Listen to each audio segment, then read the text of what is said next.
Welcome to A Dram of Outlander. This is Desiree, your podcaster and the writer for ADramofOutlander.com. For all things Outlander, from the Diana Gabaldon book series to the Starz TV series and everything in between. This is episode 88, The Scottish Prisoner, week 20. Week 20? That means we've spent about 5 months at this, taking it slow and easy, getting through the material. Where we ended off the last episode, Jamie had asked the Welsh kitchen maid and Betty Mitchell, both Protestants, to pray for Quinn. Being Protestants and not Catholics, he hoped their prayers would be heard, because in the Catholic Church, suicide is a mortal sin and it cannot be forgiven, because the person you would forgive is dead. So, he's ever faithful, Jamie Fraser. I love that about him. So chapter 39, The Fog Comes Down. They travel to this small town called Bowness on Windermere, and it was quite a coach ride from Hellwater. It took much extra effort because he chose a solicitor that lives there. And he didn't want the lawyer who did most of their family affairs to be part of the change of his will that put Lord John in guardianship of William when Lord Dunsany dies. Yes, because that lawyer has Isobel sweet on him, and he might be on her as well. So very smart for Lord Dunsany to keep this matter separate from that solicitor. He and John have this funny conversation because this particular solicitor moved to a small town out of London for the idyllic life. And Lord Dunsany explains that there can be incredibly wild things that happen in these small towns. One happened to be that Maurice Huckabee and his wife, in fact, she was his daughter, and her daughter was born by someone else, not Maurice. So after Maurice Huckabee died, all this came to truth. And was this a common law marriage? Who was going to inherit his estate? Pretty messy. So I think these oddities in life have happened throughout history, is my guess. At some point, John cuts him off and says, "Yes, I see. Dear me." And Dunsany says it was quite a revelation to the solicitor, Mr. Trowbridge. He said he thinks he considered selling up and going straight back to London, but he stuck it out. And this is where Dunsany explains to John that he doesn't want the regular solicitor having all this detailed information. And the other part of it, for the Dunsanys having concerns over Lady Isobel being interested in Mr. Wilberforce, the other solicitor, was that her sister's first marriage was problematic. We know those details. And they want to be more careful in choosing her a husband. So back at the farm, it was a beautiful day. And it was something the locals called St. Martin's Summer. And that was before the chill rains and the fogs of autumn would fall over the fells. According to the Free Dictionary, St. Martin's Summer is a period of unusually warm weather in the late autumn, especially early November. It was referring to St. Martin's feast day, October 31st, in the pre-Gregorian calendar, now November 11th. There you go. Crusoe, the other groom, said he could feel the change coming in the weather, and his bones ached, and Jamie could feel it in his right hand as well. Those badly mended bones seemed to have odd spaces that the cold crept into. I can't imagine how many aches and pains he has on a regular basis and simply ignores. Jamie felt nothing now in his own hand, but he wasn't going to call Crusoe a liar.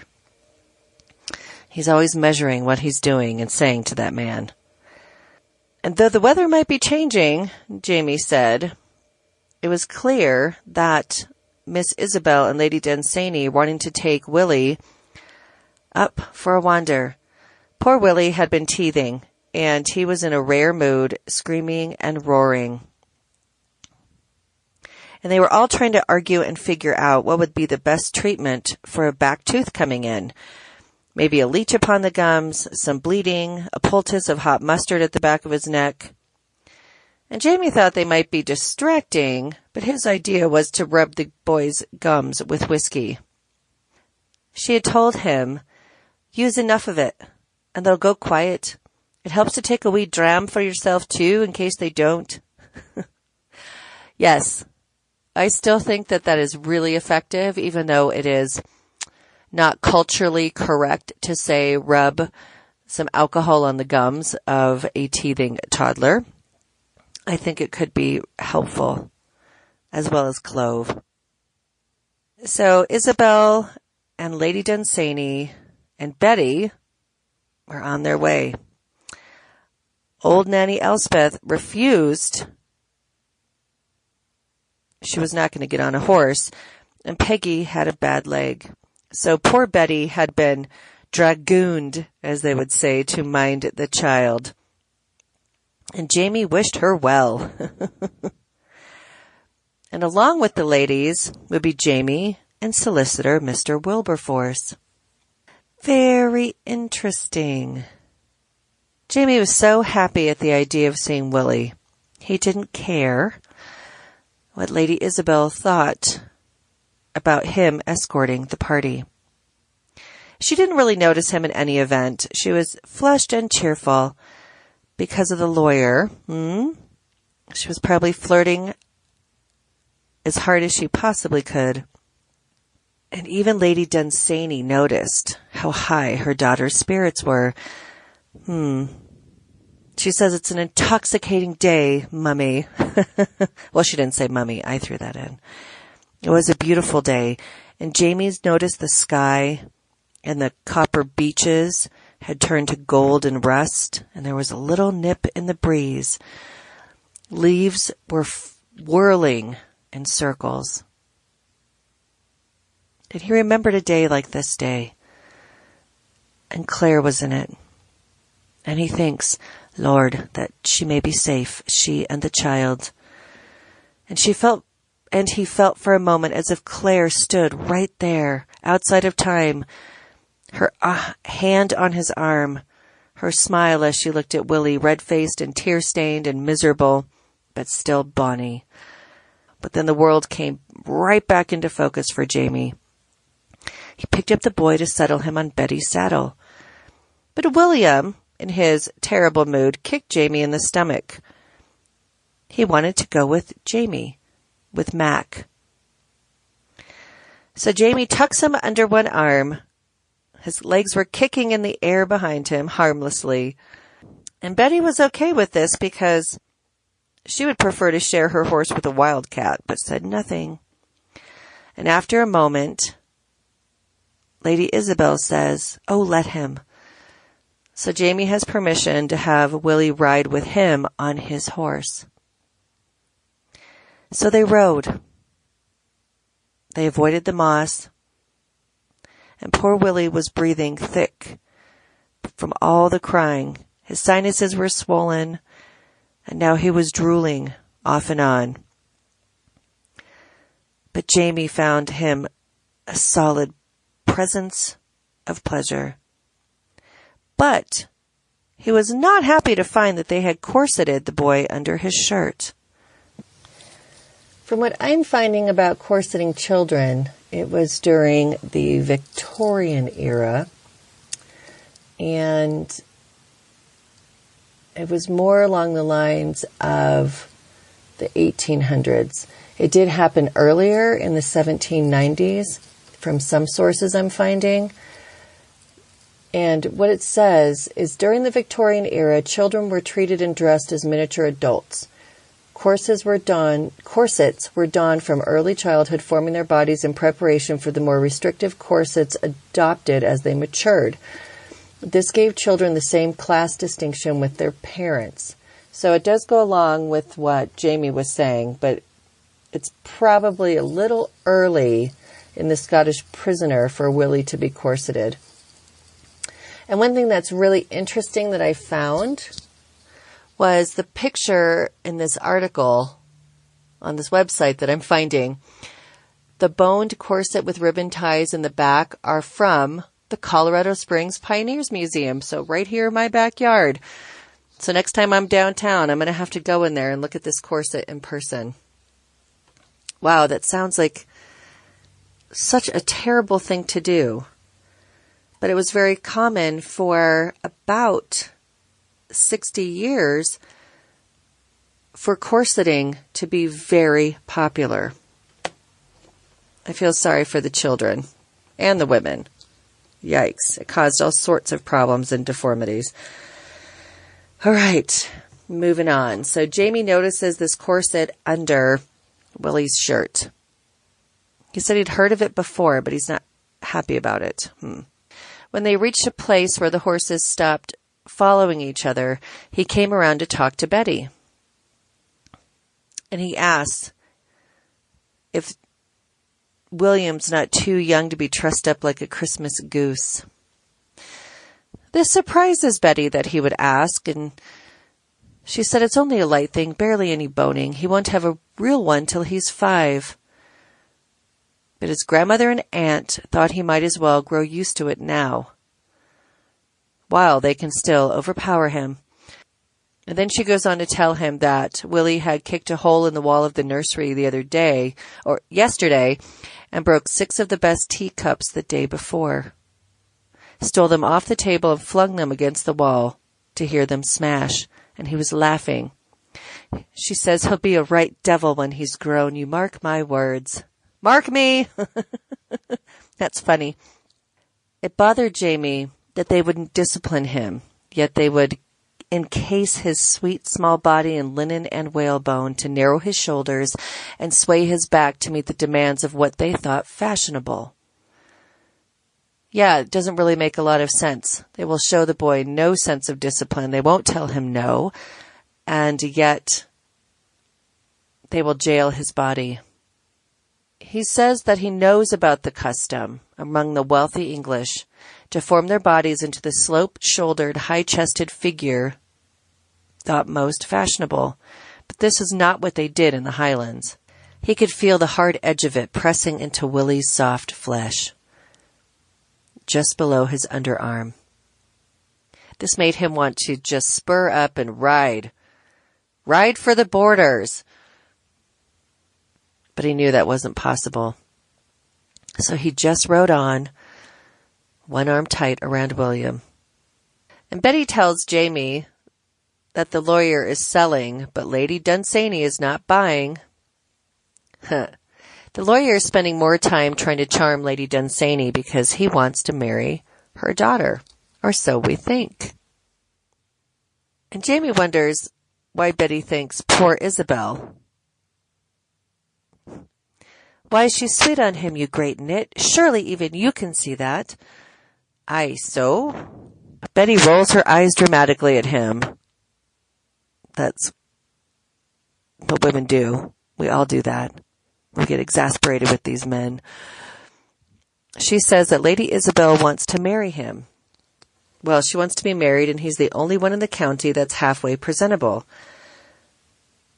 But Betty doesn't think that's enough for Isobel's parents.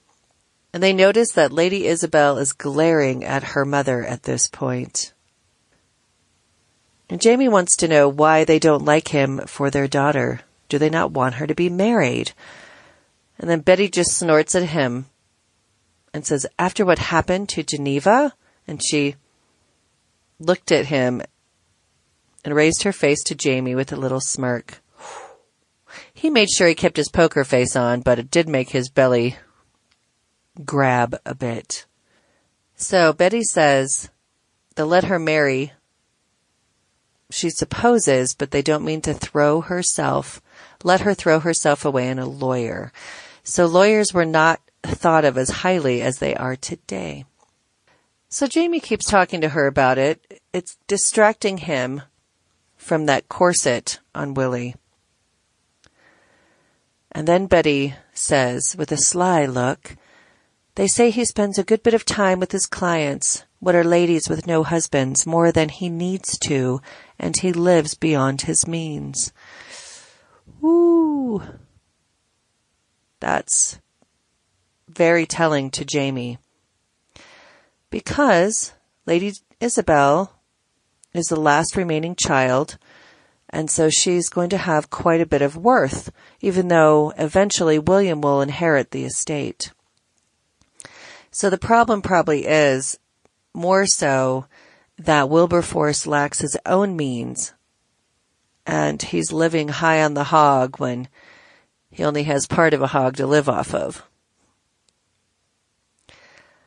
So they approach the old shepherd's hut, and remember that's where Jamie had first seen Quinn again when he snuck into Hellwater. And he gives a quick prayer for the repose of Quinn's soul. A basket had been brought with chicken, a loaf, some cheese, a bottle of wine. And William emerged from his daze. He was whiny and irascible, and he was rejecting all offers of food. Mr. Wilberforce tried to get in good with Willie, and Willie bit his hand. And Wilberforce had to recover instead of saying something nasty about the child. And at that very moment, Jamie and Lady Dunsany's eyes met. It was a glance of perfect understanding. And he said if it lasted more than that moment, both of them would have burst out laughing. And Lady Dunsany simply asked, "Are you bleeding, Mr. Wilberforce?" And Isobel admonishes William, "That is very wicked. You must apologize to Mr. Wilberforce this minute." And William says, "No." And he decides that a beetle that is passing by deserves his attention. Oh my goodness. They give this boy far too much power. So everybody is sitting down, having something to eat and drink, and Betty crouches next to William and distracts him with blades of grass. And she shows him how to move the beetle to and fro. Jamie hobbles the horses, and they're grazing beyond the ruined hut. The horses needed no attention, but he took the bread and cheese Cook had given him for the journey and went to look at them, enjoying a moment's solitude. He knows he has to be really careful in watching William, because if he lets it show, it could cause all sorts of problems. And while he's sitting there gazing upon the horses, he hears a stramash that breaks out when William put the doomed beetle up his nose and then shrieks. And then Betty gets scolded for it. And Isobel yells at her to go away. She's not of any use at all. Jamie had a mouthful of cheese and bread and almost choked when Betty broke away from the group and ran toward him, sobbing. All she could say was, "Horse, get my horse." He rose at once and fetched her animal. He tries to ask her a question, but she just gets on the horse and rides away. The others were fussing about William, of course, and now he seems to have lost his mind completely. And at this, Jamie takes a walk to where he can't hear anything anymore. He goes up higher. There was no shelter from the wind, and its soft high whistle drowned the noise from below. He could now see William curled up next to his auntie with his jacket over his head, his breeches dirty, and that damned corset almost around his neck. he looked away and saw Betty halfway across the moss. And he'd hoped that horse wouldn't step into some boggy spot and break a leg. He's observing and seeing what everybody's doing and paying close attention. He felt a little sorry for Betty. And he was curious about her. She was treating him differently, and she spoke to him with a sense of intimacy than she'd ever shown before to him. She would have expected her to ignore him or be short with him after what had passed between them. But she wasn't. Why was that?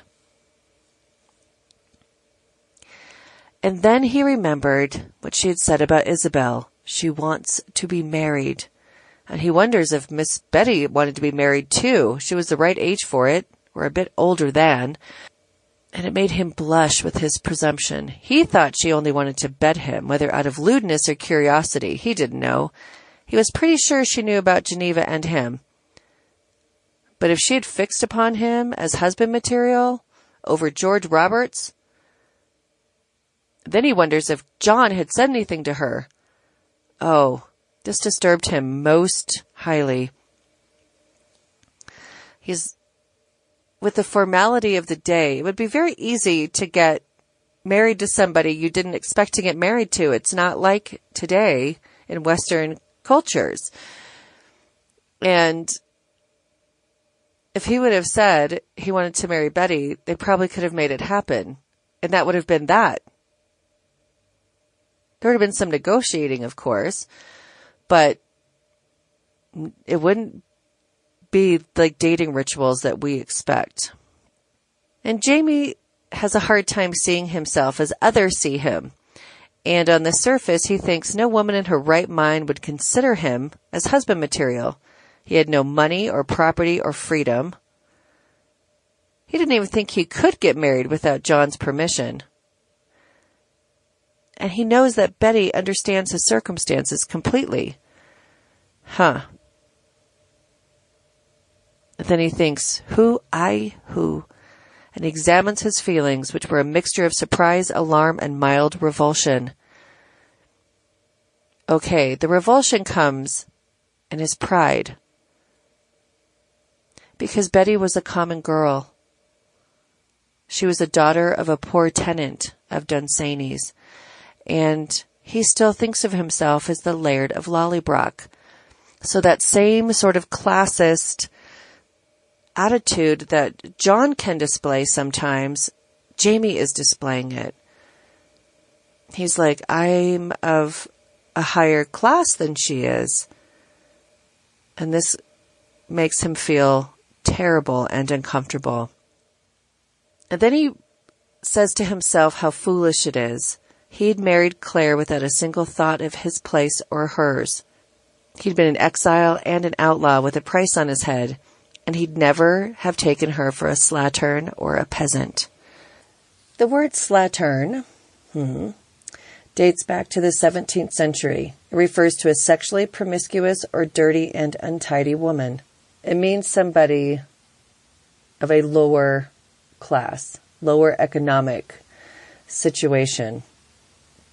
Yeah, an untidy, slovenly woman who was also a slut or a prostitute. Thanks. I don't think Betty's a slut or a prostitute. A slattern or a peasant. Interesting choice of words on Jamie's part. And then he thinks about Claire and says, I would have taken you even if that was so, lass. I'd have had you, no matter if I'd known the truth from the start. Yeah, he was in love with Claire from the moment he saw her. And he starts to feel a little bit better about himself, because that was the main root of his feeling regarding Betty. Only that he could not countenance the thought of marrying again. Yeah. There you go. We have to think ahead, don't we, to what we know. I think why a particular thing was doomed from the start. And as he sees the corner of the wall where Quinn had sat, he stops dead. Betty had been Quinn's sister-in-law, so of course she knew exactly who he was, who he had been. That's a big deal. And now nature approaches him. The wind touches his neck, and it has a chill. The fog was coming down. He stood up quickly because the fogs were swift, sudden, and dangerous. He could see it moving, a dirty great swell like a wild beast poking its head above the rocks, tendrils of mist creeping over the ground like the tentacles of an octopus. Very scary and dangerous. You could get lost in it. Your horse could end up tripping and breaking a leg. It's scary. He found himself running down the slope and looking to the horses who had stopped feeding and were standing looking toward the fog and switching their tails. He had to get those hobbles off. Best run to the Dunsanys and make them pack up at once. He'd get the horses while they were about their business. So Jamie's thinking he needs to keep them safe, all of them. He found them, and he only saw 3 heads. Only 3. Where's William? The boy, where is he? So the adults had totally ignored the fact that William had wandered off. William wasn't even quite 3 years old yet. He couldn't have gone far. And Jamie was terrified. He commanded the other 3 to stay there and stay together. Call out for the boy, but don't move. Here, hold the horses. And he thrust the reins into Wilberforce's hand. Wilberforce tried to protest, but Jamie didn't stay to hear it. And Jamie is bellowing William's name. He was moving up the slope. That's all that Jamie could tell. Perhaps William had gone to explore the shepherd's hut. Wilberforce had joined the women now in calling out, but doing it in counterpoint rather than in unison. Jamie felt as if he couldn't breathe, like the fog was choking him. It's pure illusion. That's his adrenaline and his terror. And he's yelling, "William!" He ran into the wall of the shepherd's hut. He couldn't see even more than the faintest outline of the stones. He felt his way inside and crawled quickly along the walls, calling out for the boy, but nothing. Fogs could last an hour or an entire day, and they continued calling for him. He knew that the footing was treacherous, the grass slippery, the ground rocky, and he was starting to think of all the things that could go wrong. And as he continues to move and search, he felt something soft underfoot. It was William's jacket. Did he hear a whimper? He stopped and tried to listen. And then, suddenly, he saw the boy curled up in a rocky hollow. He lunged and he grabbed William before he could disappear. He clutched him to his bosom, saying, "It's all right, Akushla.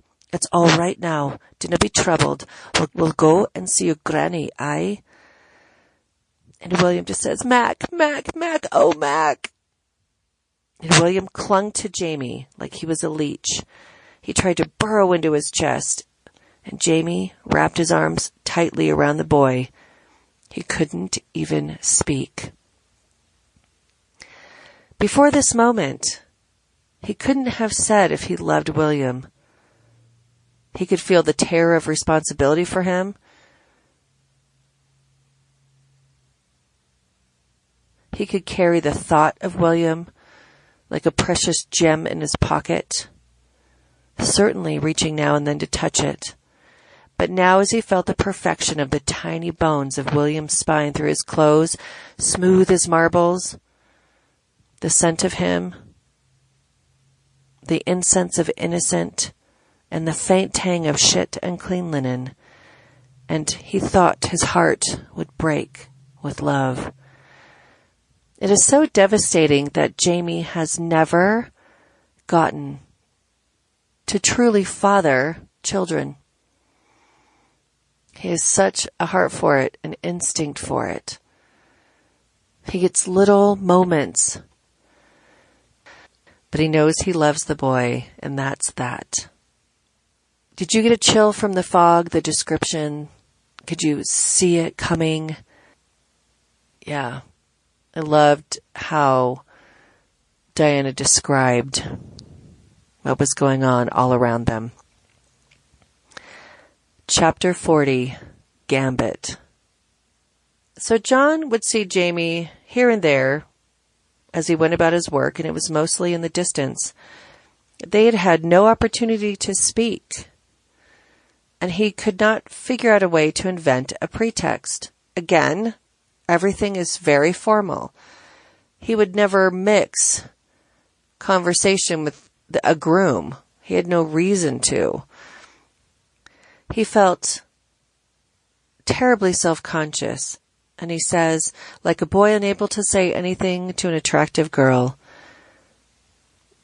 He thinks he'd be blushing next thing, and he was disgusted with himself. And he could think that there was really nothing to say to Jamie anymore, or Jamie to him. Not that they had no words to say to each other, but there was no excuse for conversation now. He was jailer, Jamie prisoner. The illusion of their months of equality or near equality had vanished back into reality. John was going to leave in 3 days, and he knew he had to speak to Jamie somehow. But it couldn't be in the stiff manner of a paroled prisoner and officer of the Crown. Just a few words, man to man. If he could have that, take something back with himself in his heart to London, it would give him ease. Because there would be the possibility they could be friends again, even if it couldn't be now, not here. And he goes back to the concept of there was no good anticipating an unknown battle. So he ate his breakfast and told Tom to dress him for riding. He put on his hat and found his heart beating a little faster than usual, and he went down toward the stables. He saw Jamie from a long way off. Jamie could not be mistaken for any other man, even without the signal fire of his dark red hair. And John notes that it's tailed today and not plaited. The ends were fluttering against the white of his shirt like tiny flames. William was with Jamie, trotting at his heels, chattering like a magpie. It made Gray smile. The little boy looked like a proper little horseman. And he waits for a moment to see what Jamie was doing, and he didn't want to interrupt his day's work. But they were headed to the paddock, and he followed them at a distance. All the measures simply to have a conversation with somebody. That is such a foreign concept to me. Okay, if it was like the president or the Queen of England, like I'd probably not walk up and be all, hey, how you doing? But I might. I'm pretty informal. But if I saw a famous actor, I might go up and say hello. Not to get anything from them, simply to treat them like a human being. And ask them how they are. Then he notices that there was another young man that he didn't know. And they did need a new groom because Hanks had died. So Jamie spoke to the man for a few minutes, and he gestured toward the horses in the paddock. There were 3 horses in there, frisky 2-year-old stallions who were playing and nipping at each other. And Fraser took a coiled halter rope from the fence and a bag of oats and handed these to the young man. The new groom seemed a little ginger about his task, but as soon as he got into the paddock, it vanished. He was with the horses, and he was calm and comfortable with them. So William was yanking at the side of Jamie's breeks. He wanted to get up and see, but Jamie wouldn't pick him up. Fraser nodded at him and showed Willie how to put a foot up on the rail and then pull himself up. Of course, he had his large hand cupped underneath William's bottom to supply a boost. But when William made it to the upper rail and clung there, he was crowing with pleasure. Jamie smiled and said something to him, then turned back to watch how the groom was getting on. This is John's intro. He could go and watch as well. It seemed very natural. He came up behind Jamie and nodded to him and leaned, in turn, on the fence. They all watched in silence for a few moments. The new man had successfully whistled the stallions in, shaking his bag full of oats, and he had slipped the halter around the neck of one of the horses. The others, finding no oats any more, shook their manes and frisked away. The roped one tried to go with them and was displeased to find himself tied and jerked back. Gray wondered what this groom would do with the horse. He didn't pull on the rope, but he swarmed inward along it, and with a hand on the stallion's mane, was on his back in an instant. He turned his face toward Jamie and grinned, and Jamie laughed, turning up his thumb in approval. And he yelled, "Well done! Take him round a few times, aye?" And of course William, who has to be an imitator, says, "Well done!" And Jamie calmed William by putting his hand on his shoulder, and the three of them watched the groom take the horse bareback round the paddock until the stallion gave up and trotted peacefully along.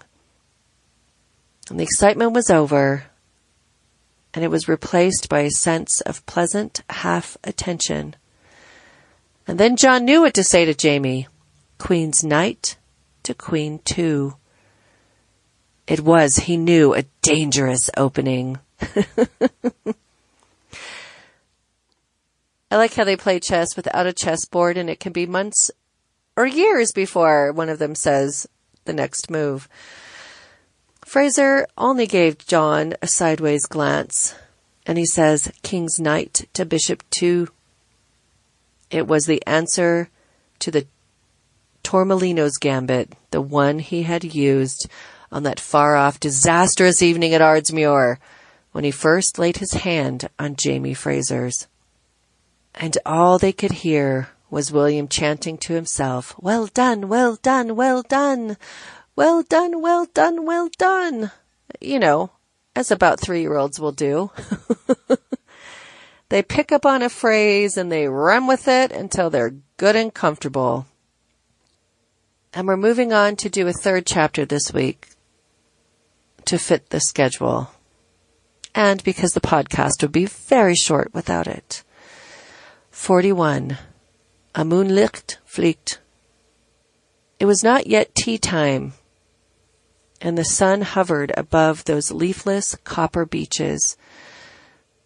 The dark was coming earlier every day, and Jamie was walking from a far-off barn where the farm horses were kept.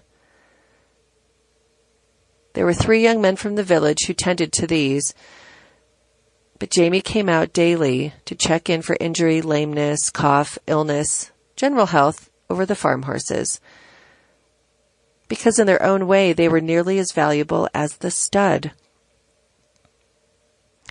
One of the farm hands, Joe Gore, was outside the barn looking anxious. And he tells Jamie, "Fanny's gone missing." And Jamie's wondering, how? Fanny was a big Belgian draft horse. She was 17 hands at the shoulder. That is a giant horse. You couldn't easily lose her, is what he's saying, not even when the light was fading. Well, the other man doesn't know what to do. He's looked all around. He said he went back to get her after an incident with a wagon wheel, and she's not there. And Jamie asks him where he's looked. He doesn't think that Fanny could jump the walls. It would be absurd. She might be able to do it or actually break through the hedge, but she likely would not. And the man is very anxious and freaking out. And Jamie tells him to go by the road. And once they reach the road, and Joe gave a shout of relief, pointing, there she is. But somebody was on top of her. And Jamie had to squint against the glare of the sun, because a small figure was on Fanny's back. It was Betty Mitchell. Fanny had been just walking solidly along, but then the big head reared, nostrils flared, and she broke into a thumping gallop, and Betty screamed and fell off. Well, when Fanny realized where she was or saw her groom, she ran to him. So Joe grabbed her and was half dragged toward the barn, because Fanny was single-mindedly heading for her manger. Jamie went to check on Betty. She was trying to get up and using the most unladylike language he'd heard since Claire had left him. And he wants to know what she's doing. And she yells at him, Isobel, that frickin' lawyer's got her. You've got to go. Go where? Mr. Wilberforce, you mean? Who bloody else? He came to take her driving in a gig. She was already out in the yard with her bonnet on, getting in when I saw her from the window. I ran down and said, whatever was she thinking? She wasn't going off with him by herself. Lady D would have my head. So she tries to take a breath and gather herself and explains what happened. So she ends up going with them. But when they stopped at the edge of Hellwater to look at the view, everyone gets out. And she was standing there thinking how cold it was, and she had no shawl on. And then Wilberforce grabbed Betty and pushed her off the road and into the ditch. And she calls him the fucking bastard. Her skirt is muddied, and there's a tear in the fabric, and she's really upset. And Jamie asks where he's gone. And she says, I can bloody guess. Gretna fucking Green. That's where. Jesus Christ. He'll never get there tonight. Not in a gig. And she asks him why he's standing there. Go after them. And he wants to know why he should go. Because he can ride fast. And he's big enough to make her come back. And Jamie knows how to keep things quiet. When Jamie didn't move at once, she stamped her foot. Tells him he has to go now because if he takes her maidenhead, she's stuffed more ways than one. The bugger's got a wife already. Apparently he'd married a girl in Perthshire 5 or 6 years back. She left him and went back to her parents, and he came to Derwentwater. She says she can manage herself, and he goes. At first he wanted to go back to the house, to the main stable, but it would take too long. And he would have to awkwardly explain what the heck was happening. Yeah, because Jamie remembered Betty saying he can keep it quiet. He doesn't really think he can, but he's going to try to keep it from becoming an open scandal. He went back to the farm horse barn, and he decided on one of the mules. They were broken to the saddle and had spent the entire day in pasture. It would probably work. So he mounted an affronted Whitey to the road, and the 3 stable hands staring after him with their mouths hanging open. And you could see Betty in the distance limping toward the house, her entire figure emanating indignation. She's a tough cookie. She would make somebody a really good wife. She could have probably made him a really good wife. But it was not the time nor the place. So he's thinking Isobel made her bed and she could lie in it, but she was very young and she knew nothing of men, let alone a man, a scoundrel like Wilberforce. Oh yes, and she could indeed be stuffed. If Wilberforce had taken her maidenhead, quite simply her life would be ruined and her family would be badly damaged, more damaged already. They'd already lost 2 of their 3 children. So tight-lipped, he thinks he owes it to Geneva Dunsany and her parents to save her little sister.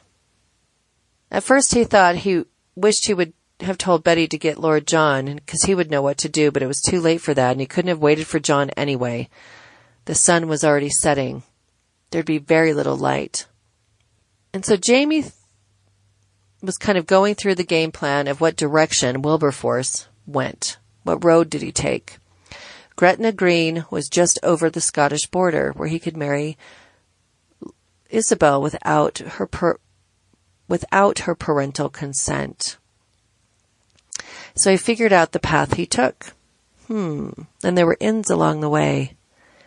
Because he knew not even an eloping scoundrel could drive a gig all the way to Gretna at night. They'd have to stop overnight and go on in the morning. He might just catch them in time. And he tells us it's a good deal safer to ride a mule in the dark than drive a gig. But it's still not sane. He was cursing. He said he was cursing in a manner that would have outdone Betty. He found a post house, and he gave the mule to an ostler to water, asking if a gig had stopped with a well-dressed man and a young woman in it. One had passed by just before dark, and he thought the driver was an idiot. It's only 2 miles to the next inn. And the ostler wants to know what this man's done. And Jamie lies and says he left some papers behind. He's a solicitor and he has to get the papers to him. The ostler was not interested in legal matters. Jamie shared the mule's water, and the ostler got a bit offended that Jamie didn't have any money to pay him. But Jamie loomed at him menacingly, and the ostler went a safe distance away. Back on the road, Jamie had to fight with the mule, but they went forward. He notices a half moon barely up, and he was able to see the edges of the road, and thus not go badly astray in the dark. When he got to Biddle, he sees it's a small hamlet boasting 1 tavern. He saw the gig, and Jamie said a quick Hail Mary and thanks, and added an Our Father for strength and swung grimly off the mule. He tied Whitey to the rail and had to think about what to do. He looks up. Only 1 room had a light on upstairs.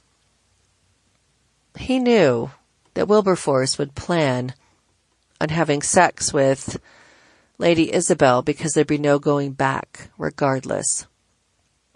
He could go in and demand their whereabouts, but he wanted to prevent a scandal.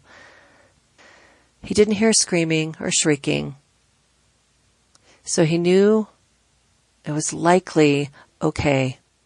So as he's rummaging, trying to find something like a ladder to climb up, he thinks of a Highland song that tells the story of an abducted bride. In one bed they were laid, in one bed they were laid. In the song, the young woman hadn't wanted to be abducted and fiercely resisted the attempts of her would-be bridegroom to consummate the marriage. Before I lose my maiden heed, I'll fight with you till dawn, I'll fight with you till dawn. And in the song, the valiant maid had succeeded. And when dawn came, she was triumphant from the boudoir, insisting her abductors restore her to her home. Virgin as I came, virgin as I came. Yes, I know it is with bitterness that we look at a woman's virginity as being such a prize. That is definitely not how most of us view it these days. And so much was hell-bent on a woman's virginity throughout centuries of time. And it still is in some cultures, in some religions. It is a prize to be won, to be lorded over. Definitely challenging. But that's how it was, so we have to look at it through those eyes and not through our own. He still hadn't heard any screeching, so he was pretty sure he could get her home in the same condition that she started. And he found a thatcher's ladder. He carried it, leaned it against the wall, and as he was put his foot upon the ladder, Isobel screamed. It took roughly 3 seconds, and Jamie smashed in the shutter with a ferocious kick and dived headfirst into the room. Well, the lawyer yells in shock, and so did Isobel. The man had her pressed to the bed and was on top of her in only his shirt, his hairy ass protruding obscenely between her white, round thighs, glimmering in the candlelight. Jamie reached the bed in 2 steps, grabbed Wilberforce, pulled him off of Isobel, and punches him in the face. And then, because he wants to be sure the act had not been at least started, if not completed, he picks up the candlestick and takes a quick look between her legs. There was no blood or any other sign of intrusion, so he put down the candlestick, pulls her nightdress down over her legs, lifts her off the bed and heads for the window. And then he goes back for a blanket. From downstairs, somebody was calling up, wanting to know if anything was wrong. And Jamie threatens Wilberforce with baring of his teeth and the sign of a slashing throat. All Isobel kept saying is she can't. He didn't know if she was hysterical or what she really meant. He hoisted her over his shoulder, threw the blanket on top of her, stood on the sill and stepped backward out into the night. And though the ladder was pretty sturdy for its own purpose, it hadn't been intended for elopements. And the rung snapped, and he slid most of the way down onto the ground. He hit the ground still standing, but lost his grip and Isobel. The ladder clattered, and then Isobel with a thump and a stifled shriek under the blanket. He picked her up and ran for the mule. She whimpered, and she was digging her nails into his neck, and he had to slap her briefly on the bum to make her stop. He puts her up on the mule, and they made for the road. And all he heard behind him was, "I see you, you bugger, I see you." Isobel did not say a word on the way back to Hellwater. So Jamie got his excitement for the night, saving the fair maiden. They get back to Hellwater, or we see back at Hellwater that John Gray is just lying in his bed. He's reading Mrs. Hagwood's Love in Excess or The Fatal Enquiry. And he hears a great bumping in the corridor outside. He knows that Tom had gone to bed, so he flung back the covers and he reached for his banyan. He barely got it on when there was a knock on the door, or a thump at his door. He thought somebody kicked it. Well, they had. He opens the door and Jamie walks in, dripping wet, carrying someone wrapped in a blanket. He crosses the room and deposits his burden on Gray's rumpled bed with a grunt. At this, the burden lets out a small squeak. "Isobel?" Gray wants to know if she's hurt, and Jamie just says you need to soothe her and put her back where she belongs. But he didn't say it in English. He said it in very decent German. And then he realizes that Jamie was speaking in German because Isobel did not speak German. She only spoke French. And then John has a flash of Stefan von Namsen and wonders what they talked about in front of Jamie. But at the moment, he really couldn't think about that. And he asks, "What's happened, my dear?" And he sits beside her. She basically says she's an idiot. And Jamie says she tried to elope with the lawyer Wilberforce.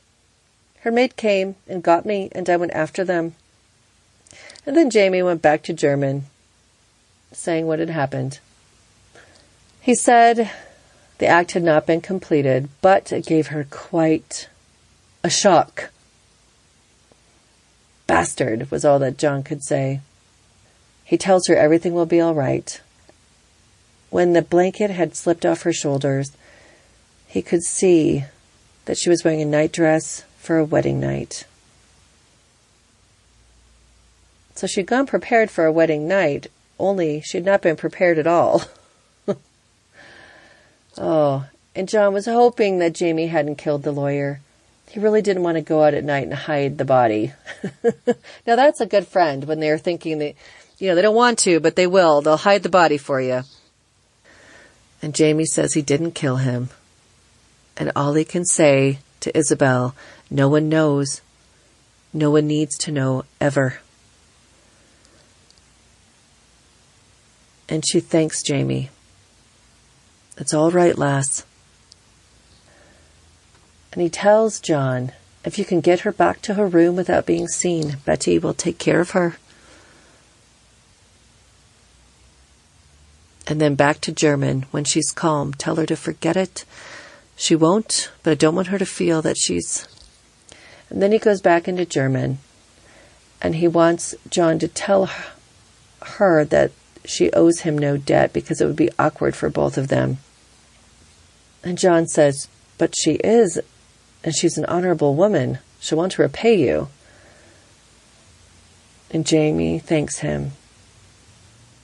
And he goes to say something, but he stutters. And John notices that Jamie's face was rough with red stubble and lined with tiredness. His eyes were bloodshot, and he could see the knuckles of his left hand were swollen and the skin broken. He'd likely punched Wilberforce in the mouth. And then Jamie tells him there's something he does want, but it can't be blackmail or look like that. But if you could suggest it tastefully. I see your opinions of my diplomacy has improved. What is it that you want? And Jamie tells him he doesn't want William wearing a corset anymore. This is a surprising request, but John agrees. And that it won't happen tonight, but at some point. At this, John closes the door behind Jamie, and he went back to deal with the girl in his bed. Okay, so Jamie's the hero of the hour. He gets Lady Isobel safely back home and into John's hands to fix it further. He's able to get his request out about the corset. And John doesn't even ask for an explanation at all. And it'll be interesting to see what happens in the final 2 chapters and what he might come up with. Because this has to be a bit of a puzzle for John. He continues to work on something until he figures it out. Because Betty is still puzzling him. Like, he doesn't understand all the things that are going on with Jamie. But again, he can't just straight up ask. It's not proper. So Wilberforce, the lawyer, is a total scoundrel. Bad boy. Okay, so that wraps up these 3 chapters. Next week, we will do the final 2, chapters 42 and 43. So where can you find A Dram of Outlander? On Facebook. It's A Dram of Outlander page. And there's a private group you have to ask to join. It's for listeners only. Twitter and Instagram, it's Dram of Outlander. Of course, there's the website, adramofoutlander.com. And you can email comments, questions to contact@adramofoutlander.com, or you can call in to the listener line and leave a voicemail that I can include in a future podcast. It's 719-425-9444. How do you support the podcast? Well, tell people about it. Share the links. Send them to the website. Go leave a review on Stitcher, Google Play, or iTunes. Please leave reviews. It helps people find the podcast easier. You can also financially support the podcast with a one-time donation just email me or call me about that. Or you can go to patreon.com/a of Outlander and give a monthly offering of your choice. And as always, I thank you for listening. And I appreciate you so very much for letting me come into your life week after week. And until next time, Slán Живá.